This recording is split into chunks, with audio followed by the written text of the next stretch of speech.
प्रिय विद्यार्थियों, आप सभी का मेरे YouTube चैनल जियो प्लैनेट कॉर्नर पर हार्दिक स्वागत है। अगर आप इस चैनल पर नए हैं तो इसे सब्सक्राइब ज़रूर करें, साथ ही बेल आइकन को भी प्रेस करें जिससे कि मेरे आने वाले वीडियोस का नोटिफिकेशन आपको तुरंत मिल जाए।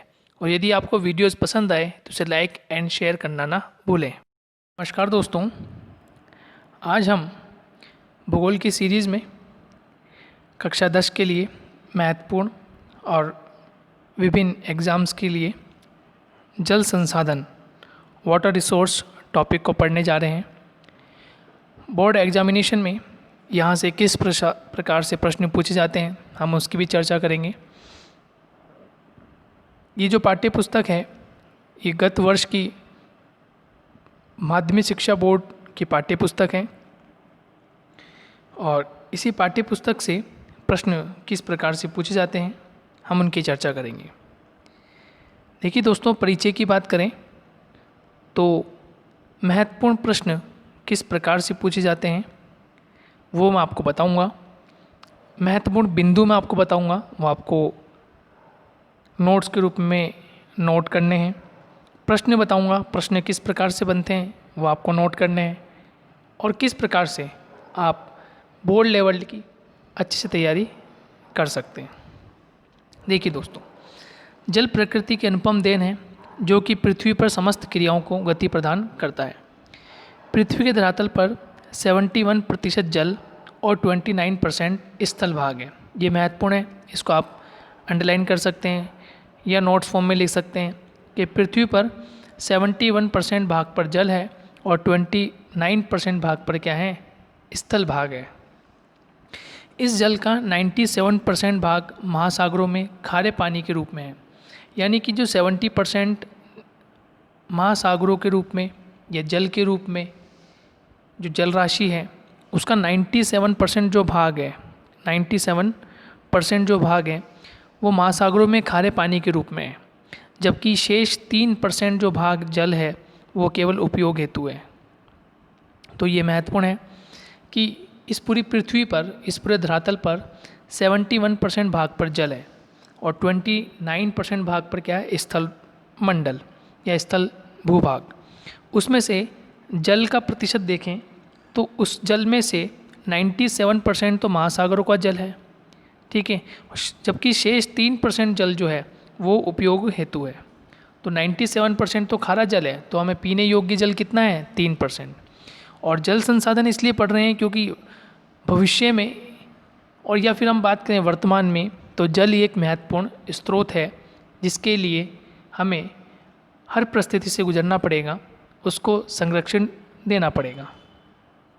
इस जल का भी 69% हिम के रूप में, इस जल का भी कितना परसेंट, 69% जो है वो हिम के रूप में है तथा 30% जल जो है वो भूमिगत है।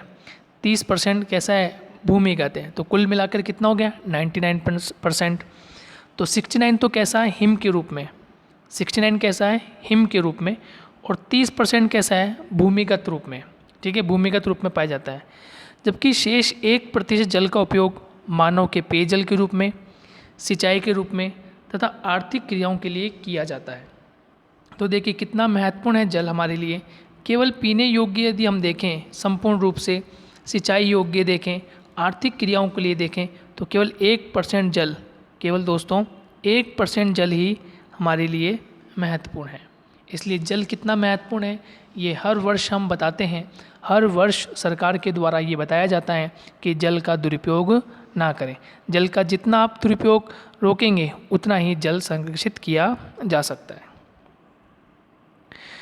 भारत में कुल उपयोग योग्य जल की उपलब्धता 1869 बिलियन क्यूबिक मीटर है।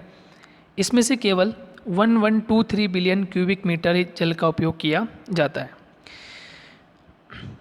इस मानव उपयोगी जल में से 690 बिलियन क्यूबिक मीटर सतही जल तथा 433 बिलियन क्यूबिक मीटर भूजल का भाग है। सन 2000 में भारत में जल की कुल आवश्यकता 634 बिलियन क्यूबिक मीटर था, जो कि सन 2025 में आते आते इसकी मांग बढ़कर लगभग 1023 यानी 1023 बिलियन क्यूबिक मीटर हो जाएगी। तो देखिए 2000 केवल 25 साल में ही केवल 25 साल में ही जल की मात्रा कितनी बढ़ जाएगी ये आप देख सकेंगे। ठीक है, तो ये बहुत महत्वपूर्ण है। तो इस पैराग्राफ में सबसे इम्पोर्टेंट बात क्या है कि आपको ये ध्यान रखना है कि पृथ्वी के धरातल पर कुल कितना % जल है, 71। स्थल भाग कितना है, 29। इस संपूर्ण जल में से 97% जल जो है वो महासागरों में खारे पानी के रूप में है, जो कि हम यूज़ में नहीं ले सकते। शेष 3% जल जो है वो उपयोग हेतु है, और इस जल का भी 69% तो हिम के रूप में है। जो पर्वत शिखर होते हैं जहाँ पर हिम का आवरण होता है, जहाँ हिम का क्षेत्र होता है, वहाँ 69% है। 30% भूमिगत रूप में है और केवल 1% जल ही पीने योग्य है। तो ये 3-4 बातें आपके लिए महत्वपूर्ण हैं। तीव्र जनसंख्या वृद्धि तथा वैश्विक उष्णता से जल संसाधनों पर पड़ने वाले प्रभाव के कारण जल का समुचित प्रबंधन तथा संरक्षण आवश्यक हो गया। तो प्रत्येक देश को, प्रत्येक राज्य को, प्रत्येक जिले को ये महत्वपूर्ण है कि हमें जल का संरक्षण करना होगा, जल का उचित प्रबंधन करना होगा, अन्यथा विकराल रूप धारण हो सकता है। तो किस प्रकार से हम जल का प्रबंधन करेंगे, किस प्रकार से जल का संरक्षण करेंगे, इस चैप्टर में हम देखेंगे कि किस प्रकार से क्यों महत्वपूर्ण है जल संसाधन और इसका हम उपयोग किस प्रकार से कर सकते हैं, साथ ही साथ हम इसको किस तरह से संरक्षित रख सकते हैं, जो कि हमारे लिए आने वाले भविष्य के लिए ये बहुत ही महत्वपूर्ण हो जाता है। ठीक है दोस्तों, अब हम बात कर लेते हैं जल प्रबंधन की। ठीक है दोस्तों, जल प्रबंधन आप साथ में नोट्स बनाते चलें, या बुक है आपके पास तो बुक में अंडरलाइन इम्पोर्टेंट है। और बोर्ड एग्जामिनेशन में मानचित्र से संबंधित प्रश्न जरूर आते हैं, तो यदि आपके पास एटलस है तो आप एटलस के माध्यम से जो मैं आपको चीज़ बताते जा रहा हूँ वो आप अंडरलाइन कीजिए, ये भी आपके लिए महत्वपूर्ण है। बात करते हैं जल प्रबंधन की, वाटर मैनेजमेंट की हम बात करते हैं। वर्षा जल का अधिकांश भाग नदियों के माध्यम से समुद्रों में व्यर्थ चला जाता है। इस व्यर्थ होने वाले जल का सदुपयोग बढ़ती जनसंख्या की मांग की पूर्ति हेतु एवं मानसून की अनियमितता और अनिश्चितता के कारण, मानसून की एक तो अनियमितता होती है और अनिश्चितता होती है, के कारण सूखे व अकाल से निपटने के लिए उचित प्रबंधन आवश्यक है। देखिए कितनी अच्छी बात कही गई है कि वर्षा जल का जो अधिकांश भाग होता है वो नदियों के माध्यम से समुद्रों में व्यर्थ जाता है। और समुद्र अभी हम पढ़ कर आए, समुद्र कैसे हैं, खारे। तो वह जो जल वर्षा के रूप में आ रहा है वह कैसा जल है, मीठा, पीने योग्य जल है। ठीक है, उसको हम साफ़ करके पी सकते हैं। लेकिन यदि ये नदियों के माध्यम से, ठीक है, झीलों के, तालाबों के माध्यम से, वाष्पीकरण की क्रिया के माध्यम से पुनः या तो सागर में या पुनः वापस वायुमंडल में चला जाएगा, तो ये फिर हमारे लिए कैसा होगा, हमारे लिए एक प्रकार से समस्या पैदा करेगा। और जिस प्रकार से हम देखते हैं कि बढ़ती जनसंख्या की मांग जिस तरह से बढ़ती जा रही है, तो हमें इनका संरक्षण करना अति आवश्यक है। क्योंकि हमारा जो मानसून है वो अनियमित है और अनिश्चित है। नियम का कोई पता नहीं कितना समय से आता है, कितने समय तक ये रहता है भारत में, और अनिश्चित है, मात्रा कोई पता नहीं कि इतना क्यूबिक मीटर या इतना सेंटीमीटर ये वर्षा कर पाएगा, ये भी कैसा है, अनिश्चित है। तो इसके कारण सूखे और अकाल जैसी स्थिति देखने को मिलती है।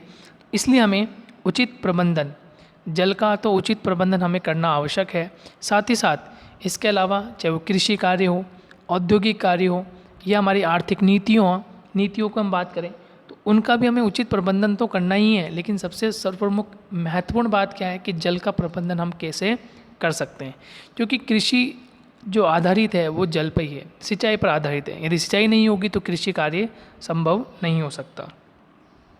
देश में आज़ादी के बाद विभिन्न पंचवर्षीय योजनाओं के माध्यम से बहुउद्देशीय जल परियोजनाएं आरंभ की गई, जिससे बाढ़ व सूखे की समस्या से बचाव होने लगा।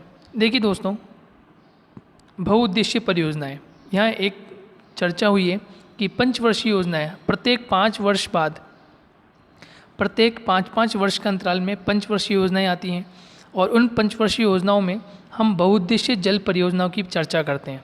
देखिए, बहुउद्देशीय जल परियोजना का मतलब क्या होता है, जो बड़ी बड़ी विशाल नदियाँ हैं, आप 9th क्लास में पढ़कर आ चुके हैं, जो विशाल नदियाँ हैं, गंगा है, ब्रह्मपुत्र है, सिंधु नदी है, ठीक है, प्रायद्वीपीय भारत की नदियाँ, गोदावरी है, कृष्णा है, कावेरी है। ये जो नदियाँ हैं, इन नदियों पर डैम प्रोजेक्ट्स यानी बांध बनाकर, बांध परियोजना चलाकर हम उस जल को रोक सकते हैं। उस जल के माध्यम से हम जल विद्युत उत्पन्न कर सकते हैं, नहरें निकाल सकते हैं, सिंचाई के लिए, पेयजल के लिए और अन्य कार्य के लिए हम योजनाएं बनाते हैं। और इन्हीं योजनाओं को हम क्या कहते हैं? बहुउद्देशीय जल परियोजना। तो आपको समझ में आ गया होगा कि बहुउद्देशीय जल परियोजना का मतलब क्या होता है कि ऐसी योजनाएं जिनसे अनेक उद्देश्य पूर्ण किए जा सकते हैं। ऐसी योजनाएं जिनसे अनेक उद्देश्य पूर्ण किए जा सकते हैं उन्हें हम बहुउद्देशीय परियोजनाएं कहते हैं। अब इससे होता क्या है तो देखिए, जिससे बाढ़ व सूखे की समस्या का बचाव हो जाता है। बाढ़ नहीं आती क्योंकि जब जल की गति अधिक होती है, और जल की गति अधिक होने से जो छोटी बस्तियां होती हैं या सकड़ा क्षेत्र होता है वहाँ बाढ़ अचानक से आ जाती है। तो बाढ़ नहीं आएगी यदि हम डैम के माध्यम से, बांधों के माध्यम से जल को धीरे धीरे रोक देंगे। सूखे की समस्या नहीं होगी क्योंकि जल हमारे पास व्यवस्था होगी जल की, तो हम उन खेतों में सिंचाई के माध्यम से हम उनको जल पहुंचा सकते हैं, कृषि कार्य हम कर सकते हैं। तो बाढ़ की भी समस्या और सूखे की समस्या भी नहीं होगी। बिजली भी हम बना सकते हैं, जल होगा तो बिजली का उत्पादन हम कर सकते हैं, पेयजल आपूर्ति हो सकती है, सिंचाई का कार्य, मछली पालन और पर्यावरण के संरक्षण में भी सहयोग मिलता है। तो इस प्रकार से हम ये देखते हैं कि यदि हम बहुउद्देशीय परियोजनाओं का निर्माण करें तो जल का संरक्षण, जल का प्रबंधन हम करें तो इस समस्या से हम निजात पा सकते हैं। और एक महत्वपूर्ण कोटेशन है यहाँ पर जो कि अक्सर प्रश्न जो है वो बोर्ड पैटर्न पे पूछा जाता है और पूछने की संभावनाएं भी अधिक रहती हैं। जैसे आपको आगे दिया गया है कि इन बहुउद्देशीय जल परियोजनाओं को देश के प्रथम प्रधानमंत्री नेहरू जी ने, ठीक है, आप नाम सुनते हैं, प्रथम प्रधानमंत्री जवाहरलाल नेहरू जी ने, ठीक है, इन्हें क्या कहा है? आधुनिक भारत का मंदिर कहा है। क्या कहा है दोस्तों? आधुनिक भारत का मंदिर। तो ये महत्वपूर्ण है कि आधुनिक भारत का मंदिर किसने कहा है इन बहुउद्देशीय परियोजनाओं को? तो आपको तो ध्यान रखना है किसने कहा है? प्रधानमंत्री नेहरू जी ने। तो प्रधानमंत्री नेहरू जी ने इन विभिन्न जो परियोजनाएं हैं, बहुउद्देशीय परियोजनाएं, उनको आधुनिक भारत के मंदिर कहा है। ये बहुत इंपॉर्टेंट है, प्रश्न पूछा जाता है, आप इसको अंडरलाइन कर सकते हैं, आप इसको नोट्स फॉर्म में आप लिख सकते हैं। प्रश्न बनने की संभावना 100% तक रहती है। अब हम चर्चा करेंगे कि कुछ महत्वपूर्ण बहुउद्देशीय परियोजना है जो कि केंद्र सरकार के द्वारा, ठीक है, जो कि दिल्ली में संचालित है, और राज्य सरकार, विभिन्न राज्यों की सरकारें जो हैं, तो केंद्र सरकार के द्वारा और राज्य सरकार के द्वारा विभिन्न प्रकार की योजनाएं संचालित हैं। हम उनकी चर्चा करेंगे और नोट्स फॉर्म में आप इनको लिखिएगा क्योंकि यहाँ से 2 प्रकार के प्रश्न पूछे जाते हैं। 2 प्रकार के प्रश्न पूछे जाते हैं दोस्तों, ध्यान रखिएगा। प्रश्न एक ऐसा पूछा जा सकता है कि केंद्र सरकार की किन्हीं 2 बहुउद्देशीय परियोजना के नाम लिखिए। केंद्र सरकार की किन्हीं 2 महत्वपूर्ण योजनाओं के नाम या किन्हीं 2 बहुउद्देशीय परियोजना के नाम लिखिए। एक प्रश्न आपसे ये पूछा जा सकता है। एक प्रश्न बन सकता है कि राज्य सरकार की किन्हीं 2 बहुउद्देशीय परियोजना के नाम लिखिए। राज्य सरकार की किन्हीं 2 बहुउद्देशीय परियोजना के नाम लिखिए। तो अभी हम चर्चा करेंगे, मैं आपको क्वेश्चन फिर रिपीट कर दूंगा। तो ये क्वेश्चन मैं आपको बता रहा हूँ, प्रश्न मैं आपको बता रहा हूँ, ये बहुत महत्वपूर्ण होते हैं। यहाँ से प्रश्न पूछे जाते हैं और यहाँ से मैंने बताया, यहाँ से बोर्ड पैटर्न पर, क्योंकि मानचित्र से संबंधित भी प्रश्न पूछे जाते हैं और आपको भारत के मानचित्र में 5 लोकेशन पूछी जाती है जो कि 5 नंबर पर आधारित होती है। 5 लोकेशन पूछेंगे मानचित्र में, 5 लोकेशन आपको बतानी है, सही लोकेशन, तो आपको 5 नंबर मिलते हैं, ठीक है। तो यहाँ से प्रश्न मानचित्र के आधार पर भी पूछते हैं। मानचित्र के आधार पर कैसे प्रश्न पूछते हैं हम उनकी चर्चा करेंगे, अभी देखते हैं आगे। जैसे केंद्र सरकार के द्वारा महत्वपूर्ण योजना जैसे भाखड़ नागल डैम परियोजना, ठीक है दोस्तों, रिहंद परियोजना, दामोदर घाटी परियोजना, हीराकुंड परियोजना, कोसी परियोजना, टिहरी परियोजना, ये महत्वपूर्ण है। तो प्रश्न मैं फिर दोबारा आपसे दोहरा देता हूँ कि केंद्र सरकार के द्वारा किन्हीं 2 महत्वपूर्ण बहुउद्देशीय परियोजना के नाम लिखिए। तो इनमें से भी आप कोई 2 महत्वपूर्ण परियोजना के नाम लिख लीजिए, याद कर लीजिए, ये महत्वपूर्ण है, प्रश्न पूछा जा सकता है। अब यहाँ से मानचित्र पर आधारित किस प्रकार से प्रश्न पूछते हैं, जैसे फॉर एग्जांपल हम यहाँ छोटा सा एक मैप बना लेते हैं भारत का, आपको समझने के लिए आसानी होगी। हम इसमें केवल 2 या 3 परियोजनाओं के बारे में चर्चा करेंगे तो आपको एक आइडिया लग जाएगा कि किस प्रकार से प्रश्न पूछे जाते हैं। जैसे केंद्र सरकार से संबंधित परियोजना है, अब आपको मानचित्र में मान लीजिए दे दिया भाखड़ा नागल परियोजना, ये आपको बनानी है। तो अभी हम पढ़ेंगे, जब तक मैं आपको शॉर्ट में बता देता हूँ। देखिए भाखड़ा नागल जो परियोजना है ये हिमाचल प्रदेश और पंजाब में एक नदी प्रवाहित होती है, उसका नाम है सतलज, और उस सतलज नदी पर ये भाखड़ा नागल डैम परियोजना बनी हुई है। तो भारत के मानचित्र में आप यदि देखेंगे तो भारत के मानचित्र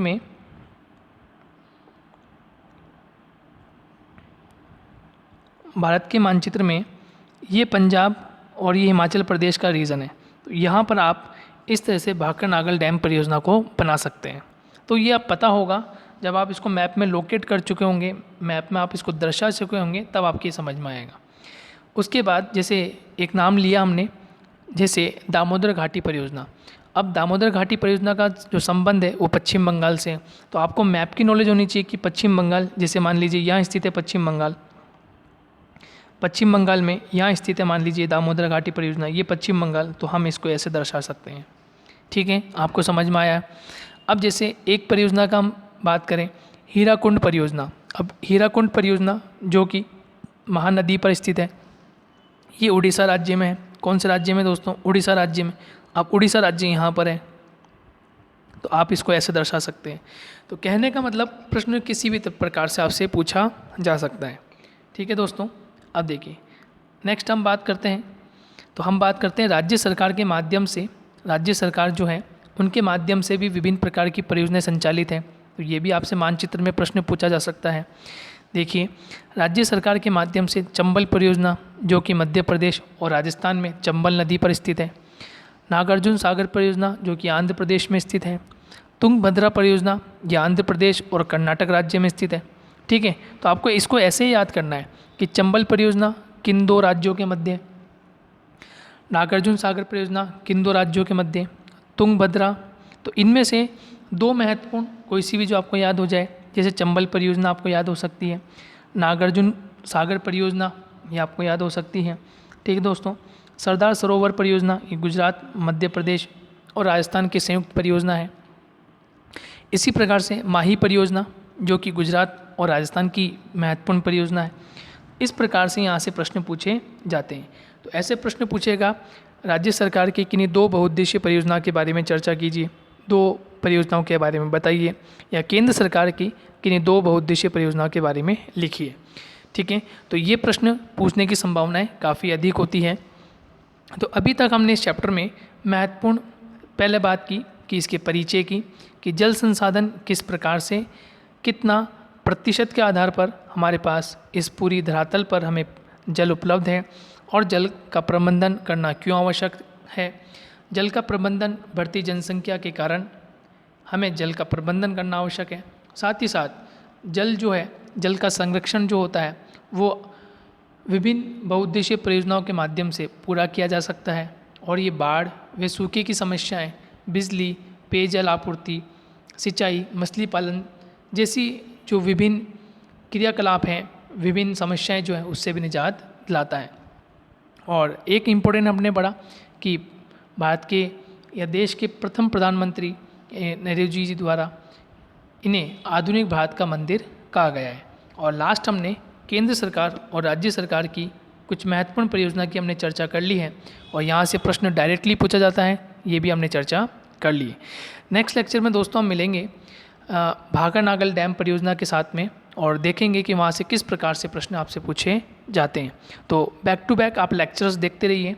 ठीक है, चैनल को सब्सक्राइब कर लीजिए ताकि आपको विभिन्न प्रकार के जो टॉपिक्स हैं ज्योग्राफी से संबंधित वो आपको मिलते रहें, और आप उनसे कुछ ना कुछ नया सीखते रहें। यदि आपको कोई प्रश्न आपसे पूछना है आपको, तो आप कमेंट बॉक्स में जाकर प्रश्न पूछ सकते हैं। तो दोस्तों मिलेंगे नेक्स्ट वीडियो में, जब तक के लिए धन्यवाद।